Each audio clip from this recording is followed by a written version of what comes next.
cette émission.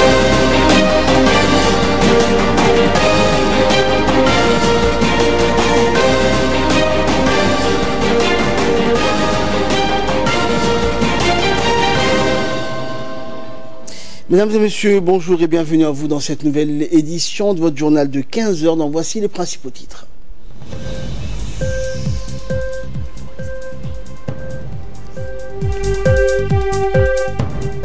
Et Donald Trump persiste et signe le retrait des États-Unis de l'accord sur le nucléaire iranien.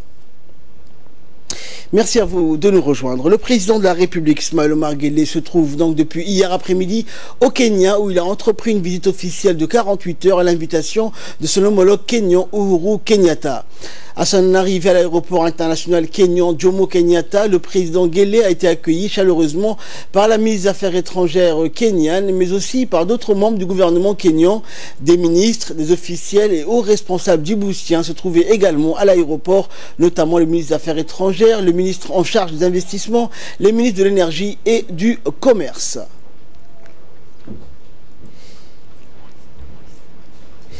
Le président Ismaël Omar Guelleh a eu donc un premier entretien avec la ministre des Affaires étrangères kenyane dans les salons réservés donc aux grandes personnalités et invités de l'État kényan. Un rapide tour d'horizon a été fait sur l'état des relations bilatérales et la situation régionale.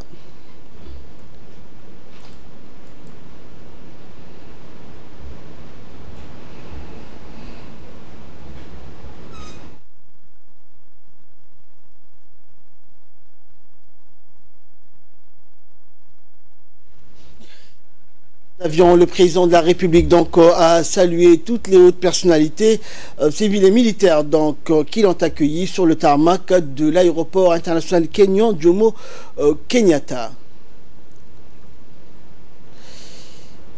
Et ensuite, le président Guelleh a signé le livre d'or des personnalités ayant passé par le salon VIP de l'aéroport international. Il a ensuite été conduit à l'hôtel où il résidera durant son séjour. Cette visite du président Guelleh sera essentiellement marquée par la volonté des deux pays d'accroître leur niveau d'échange et de coopération, notamment dans le domaine précis des investissements, du commerce et de la formation professionnelle. Les deux parties formaliseront leur volonté d'accentuer cette coopération. Plusieurs accords devront être signés au cours de ce déplacement du chef de l'État au Kenya, où il est accompagné par une importante délégation. Les tête-à-tête entre les présidents Guelleh et Uhuru Kenyatta devront être suivis d'une réunion de travail élargie aux délégations ministérielles. Ces rencontres entre le président Guelleh et son homologue kényan permettront de fixer de nouveaux objectifs communs aux deux pays, d'accroître le niveau de concertation et de coordination. Une action conjointe est également appelée à se manifester au niveau de la sous-région pour annihiler les ingérences extérieures. Djibouti et le Kenya ont des intérêts à défendre et une même vision sur de nombreux dossiers. Les deux pays œuvrent ensemble en faveur de la stabilisation et de la sécurisation de la région, notamment en Somalie. Ils ont engagé des contingents au sein de l'AMISOM, la force africaine de maintien de la paix dans ce pays. Les dirigeants des deux pays sont convaincus qu'un développement durable passe d'abord par la stabilité. Les guerres civiles et les conflits entre États voisins entravant ce processus. Le président Guelleh et son homologue kényan ont une convergence de vues sur toutes les questions touchant la sous-région et veulent éviter que la tension perceptible dans la région du Golfe ne soit transposée dans cette partie est du continent africain. Et peu après son arrivée donc au Kenya, le président de la République Ismaël Omar Guelleh a reçu d'importants acteurs de la vie économique, sociale et politique au Kenya, dont des Kenyans d'origine somalienne. Avec nous donc pour nous en parler, Hussein Aouled. Bonjour Hussein. Bonjour. Alors quels ont été les principaux points abordés lors de cette rencontre entre le président de la République et bien sûr des Kenyans d'origine somalienne? Donc ces dirigeants sont venus au nom pour discuter avec le chef de l'État et lui souhaiter la bienvenue au Kenya. Donc c'est la délégation a témoigné au président Guelleh donc sa gratitude pour tout ce qu'il a accompli dans son pays en faveur donc de sa population, ou les efforts menés pour l'intégration économique et la stabilité de la sous-région. Donc ces Kenyans d'origine somalie savent combien la paix demeure cruciale et n'entraîne pas donc son flot continu d'exilés et de réfugiés. À l'invitation de son homologue kenyan, effectue une visite d'État de 2 jours dans ce pays. Il a été très bien accueilli à l'aéroport. Il est en train en ce moment d'avoir des entretiens avec la communauté djiboutienne de Nairobi, ainsi que les réseaux responsables kenyans, mais d'origine somalienne également, et d'autres personnalités qui ont souhaité le rencontrer. Le programme de la visite officielle va commencer avec des entretiens bilatéraux. Il y a un certain nombre d'accords qui sont prêts à la signature. Et ensuite, le président va avoir une rencontre avec la communauté des affaires kenyane pour le lendemain se déplacer dans des villes où il va pouvoir visiter des projets importants tels que dans le cadre de la géothermie, ainsi que des entreprises de production de fleurs, etc., etc. C'est une visite vraiment qui a aussi bien un aspect politique et un aspect économique et commercial. C'est, je dirais, une autre initiative du président de la République afin de pouvoir accélérer le processus d'intégration économique entre les pays de l'IGAD. Il y a quelques jours, Djibouti avait reçu le Premier ministre éthiopien. Et voici un petit peu cette vision du président pour la région qui se met progressivement en place. Également pour notre pays, pour l'ouvrir et ouvrir Djibouti sur des marchés de la région compte tenu de gros investissements que notre pays actuellement est en train d'opérer dans des secteurs de la logistique, etc., etc. Voilà un peu l'objet de la visite du président de la République. Et le président de la République a ensuite reçu des hommes politiques somaliens venus nombreux pour le rencontrer. Alors, Hussein Aouled, qu'est-ce qui a été donc au menu des discussions entre le chef de l'État et cette délégation? Effectivement, donc Ahmed, le président Guelleh, donc a évoqué avec la délégation somalienne donc la situation actuelle donc de la Somalie et l'importance donc reste de restaurer la sécurité et la stabilité en Somalie, mais aussi les moyens de consolider donc les relations bilatérales entre Djibouti et Somalie. Cette délégation donc somalienne est composée de plusieurs hommes politiques somaliens résidant au Kenya qui ont réitéré donc au président de la République Ismaël Omar Guelleh leur soutien et son engagement donc pour les Somaliens. Donc l'objet de cette visite, Ahmed a déclaré donc le chef de la délégation donc somalienne donc a souhaité donc le président la bienvenue. Merci donc Hussein pour toutes ces précisions. Voilà donc tout ce que l'on pouvait dire pour le moment sur la visite du chef de l'État au Kenya.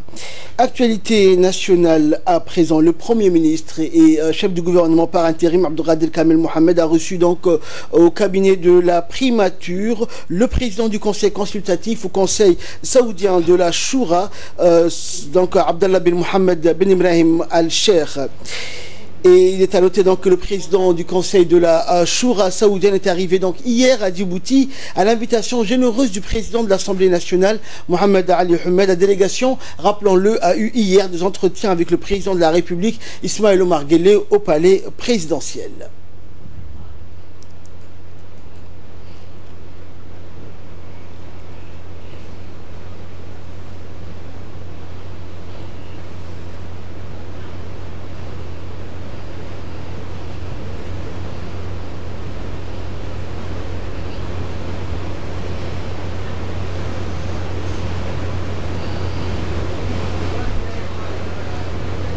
Et par la suite, donc, cette même délégation du Conseil consultatif ou le Conseil saoudien de la Choura a été reçue par le président de l'Assemblée nationale, Mohamed Ali Ahmed, à l'Assemblée nationale.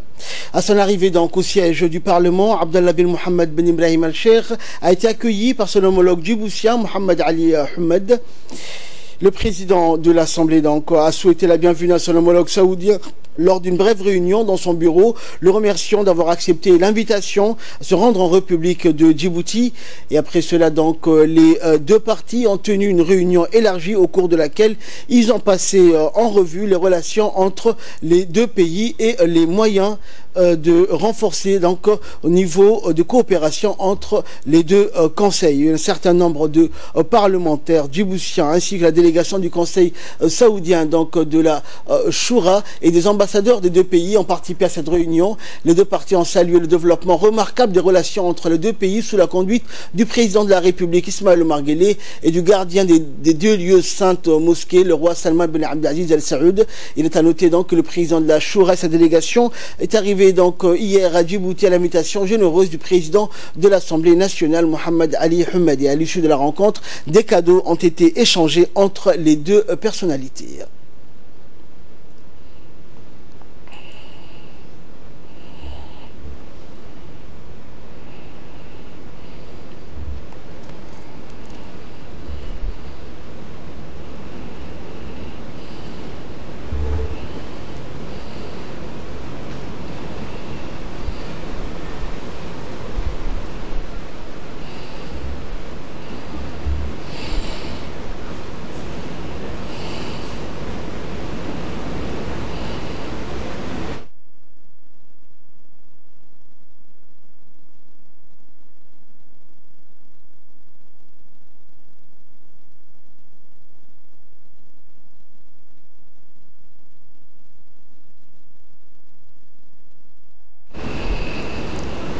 Et dans son intervention, le président du Conseil saoudien de la Choura a exprimé sa satisfaction de visiter la République de Djibouti en tant que premier président du Conseil consultatif saoudien à venir sur le sol djiboutien. Nous l'écoutons. Dans son intervention, le président du Conseil saoudien de la Choura a exprimé sa satisfaction de visiter la République de Djibouti en tant que premier président du Parlement saoudien. M. Abdallah bin Mohammed bin Ibrahim Al-Sheikh a souligné que cette initiative constitue une traduction des relations fortes entre Djibouti, l'Arabie saoudite, sous le leadership du gardien de deux lieux saints et mosquées, le roi Salman bin Abdulaziz et le président de la République, son Excellence Ismail Omar Guelleh. Il a salué les efforts déployés par le groupe d'amitié djibouto-saoudien pour consolider les relations entre les deux pays dans divers domaines et les étendre à des horizons de plus en plus larges. Il a également souligné l'importance des visites mutuelles entre les autorités des deux pays pour unifier les visions et positions sur les questions régionales et internationales. Il a longuement parlé des efforts déployés par le prince héritier saoudien, le prince Mohammed bin Salman bin Abdulaziz, pour renforcer et diversifier les sources de l'économie saoudienne, en plus de l'organisation de l'administration. À la fin de son discours, M. Abdallah bin Mohammed a profité de cette occasion pour informer le président de l'Assemblée nationale des fonctions du Conseil saoudien de la Choura, composé de 150 membres, dont 30 femmes. Et pour sa part, le président de l'Assemblée nationale, Mohamed Ali Ahmed, a souhaité la bienvenue à la délégation saoudienne conduite par le président du Conseil consultatif de la Choura, saluant au passage le soutien permanent de l'Arabie saoudite depuis l'indépendance de la République de Djibouti en 1977. On écoute le président. Et Djibouti, aujourd'hui, je peux dire que c'est un pays. Pourquoi? Parce que l'Arabie saoudite, elle a toujours appuyé la République de Djibouti depuis son indépendance, même avant et jusqu'à maintenant. Si aujourd'hui nous sommes indépendants économiquement, c'est grâce à l'Arabie saoudite parce qu'ils ont accompagné, ils ont crié à notre indépendance, ils ont crié à notre volonté, ils nous ont accompagnés et ils ont garni aussi notre trésorerie. Donc aujourd'hui, on est là avec notre pays frère, avec notre pays, le pays frère avec l'Arabie saoudite, et ils ont investi, ils ont fait beaucoup d'investissements dans notre pays. Tout ce que le royaume d'Arabie saoudite a mis à la disposition de Djibouti, on ne peut pas l'étaler aujourd'hui, c'est tellement énorme, et des deux côtés nous avons entretenu cette relation et nous sommes aujourd'hui très fiers d'être du côté de l'Arabie saoudite. Le royaume d'Arabie saoudite a toujours été du côté de notre pays. Et comme vous le savez, nous sommes toujours derrière l'Arabie saoudite, avec l'Arabie saoudite, dans les instances internationales, dans les instances aussi régionales et dans les relations bilatérales aussi. Nous accompagnons, nous entretenons donc des solides relations avec votre pays qui est le royaume d'Arabie saoudite. C'est la première fois qu'un président de l'Assemblée consultative du Royaume vient de Djibouti. Aujourd'hui, on peut dire que nous avons réussi tout depuis l'existence de notre pays en fait.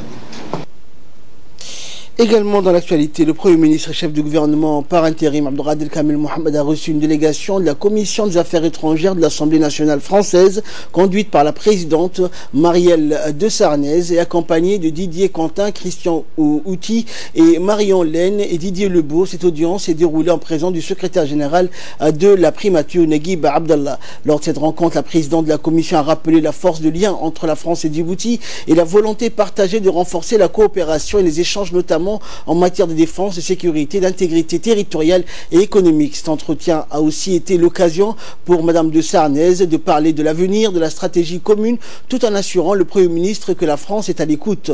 Par ailleurs, plusieurs autres sujets ont été abordés dans l'avenir de la francophonie. À ce propos, le Premier ministre a mentionné le projet de création d'un centre de la francophonie pour les jeunes des pays limitrophes tels que l'Éthiopie et le Yémen. Abdelkader Kamel a formulé également le souhait pour Djibouti de voir la langue française rayonner dans la région grâce à ce pôle, car l'anglais gagne du terrain ici, a-t-il indiqué. Madame Macron donc a quant à elle du même avis pour donner une place prépondérante à la francophonie dans la région. La présidente de la commission des affaires étrangères de l'Assemblée nationale française a trouvé l'initiative excellente car elle pérenniserait nos relations. Les autres membres de la délégation parlaient chacun à son tour. Donc Christian Outi a remercié le Premier ministre de l'accueil chaleureux que la délégation a reçu à Djibouti, tout en soulignant le rôle que Djibouti pourrait jouer dans la stabilité de la région. Et le président de l'Assemblée nationale, Mohamed Ali Ahmed, a reçu également hier une délégation de la commission des affaires étrangères de l'Assemblée nationale française. Les hôtes du jour étaient au nombre de 4 parlementaires et d'un conseiller. Et cette réunion, la rencontre s'est déroulée en présence du président du groupe d'amitié djibouto-français au sein de l'hémicycle national et ancien Premier ministre de l'État Mohamed El État, de la députée Nima Abdelhan, du président de la commission des affaires étrangères et du directeur du cabinet du président de l'Assemblée nationale.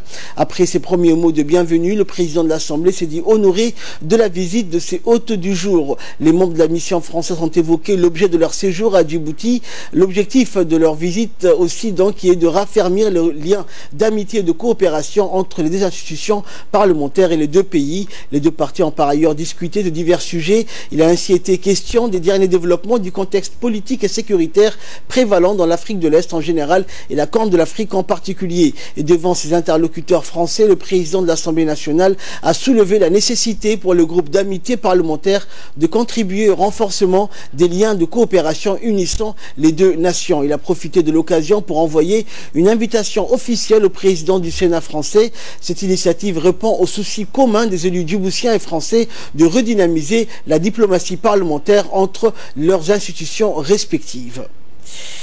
Autre nouvelle du pays, dans le cadre des préparatifs du mois béni du Ramadan, le secrétariat d'État aux affaires sociales a organisé hier après-midi au sein des locaux du secrétariat d'État une réunion de discussion et d'échange d'idées concernant l'aide alimentaire pour la population la plus démunie de la ville pour le mois béni du Ramadan. Cette réunion a vu la participation de la secrétaire d'État aux affaires sociales, Mouna Ousmane Aden, des hauts cadres du secrétariat d'État ainsi que différents ONG donateurs de fonds. L'objectif principal de cette réunion et la sensibilisation de l'ensemble des participants sur l'importance de l'aide à octroyer des dons aux plus nécessiteux lors du mois béni du Ramadan. Il a été également question de partager la démarche méthodologique de l'organisation de la distribution des aides, vivres et aides alimentaires. Les représentants des ONG ont tour à tour présenté leur programme sur la façon de réduire la vulnérabilité des familles nécessiteuses.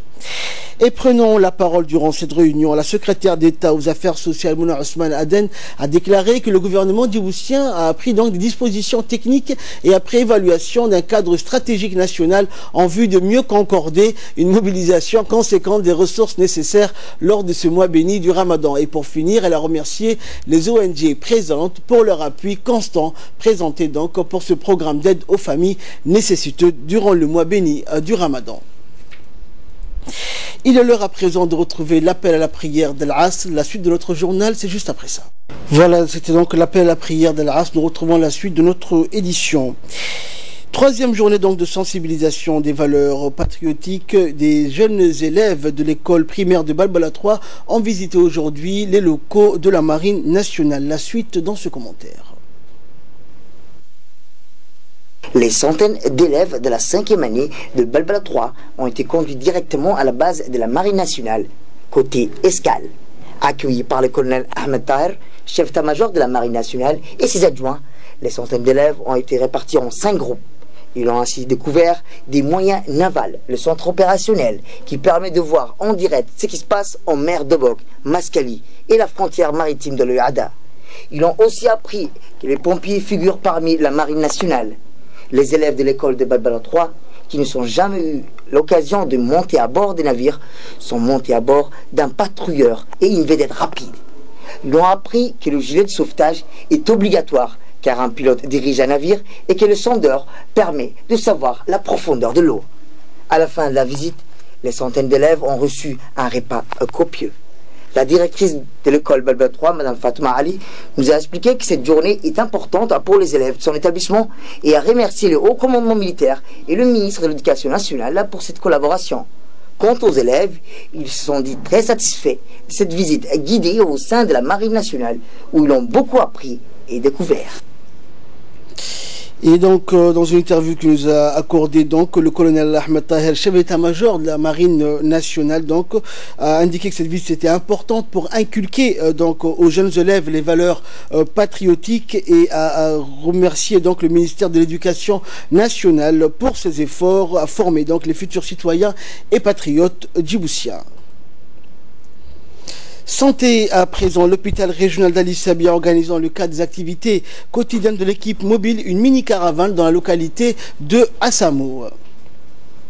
Cette caravane s'inscrit donc dans la politique de proximité initiée par le ministre de la Santé. L'équipe médicale est composée d'un docteur, d'un infirmier, d'une sage-femme, d'un nutritionniste ainsi que d'un agent de vaccination pour les enfants. Ainsi, quelques centaines de personnes, femmes, vieux, jeunes et des enfants, ainsi quelques centaines de personnes ont pu bénéficier de soins et consultations gratuites de la part de l'équipe médicale de l'hôpital régional d'Ali Sabia.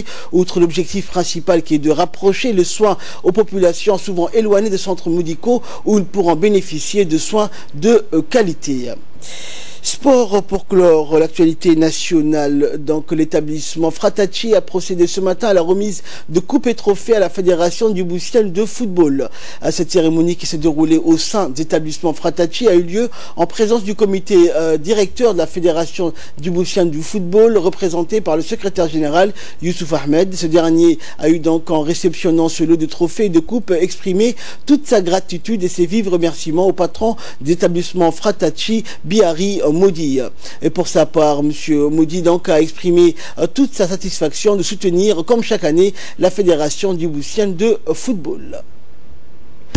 Et à mon nom personnel, nous remercions M. Pépi Modis Fratacci qui a offert tous ces lots chaque année pour le championnat national de football.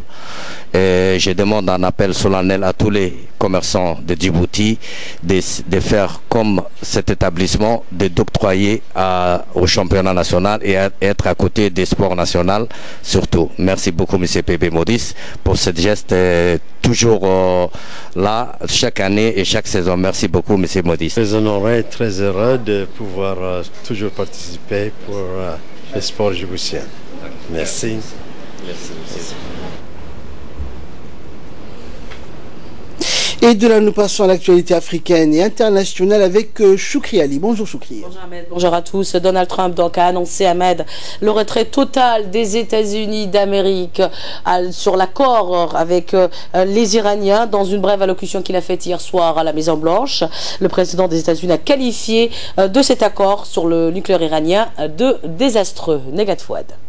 L'administration américaine a précisé que les sanctions seraient effectives immédiatement pour les nouveaux contrats et que les entreprises étrangères auront quelques mois pour sortir d'Iran.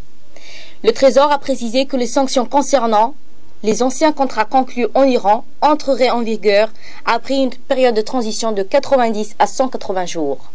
Le président de la République islamique d'Iran, Hassan Rouhani, a rapidement réagi. Il a indiqué que l'Iran avait l'intention de rencontrer les autres signataires de l'accord, entre autres la France, la Russie, la Chine, le Royaume-Uni et l'Allemagne. Hassan Rouhani dit également vouloir attendre quelques semaines avant de prendre une décision sur la marche à suivre. Mais il a averti que son pays pourrait mettre à terme aux restrictions qu'il a consenties sur les activités d'enrichissement de l'uranium. Et dans l'actualité syrienne, la Syrie accuse Israël d'avoir bombardé un secteur proche de Damas peu après l'annonce du retrait des États-Unis de l'accord nucléaire iranien. Au moins 9 combattants pro-régime ont été tués selon l'Observateur syrien des droits de l'homme. Samatar Saïd nous en dit plus. La Syrie accuse Israël d'avoir bombardé un secteur proche de Damas, peu après l'annonce du retrait des États-Unis de l'accord nucléaire iranien. Au moins 9 combattants pro-régime ont été tués selon l'Observatoire syrien des droits de l'homme. C'est un dépôt d'armes appartenant aux gardiens de la révolution iranienne, combattant aux côtés des forces pro-régime depuis le début du conflit en 2011, qui aurait été visé par les missiles israéliens. Selon la version officielle, il n'y a pas eu de victimes. Plutôt, la défense syrienne a fait savoir qu'elle avait intercepté 2 missiles israéliens. La télévision syrienne a retransmis des images des flammes qui, selon elle, s'est dégagées d'un incendie provoqué par la destruction de 2 missiles.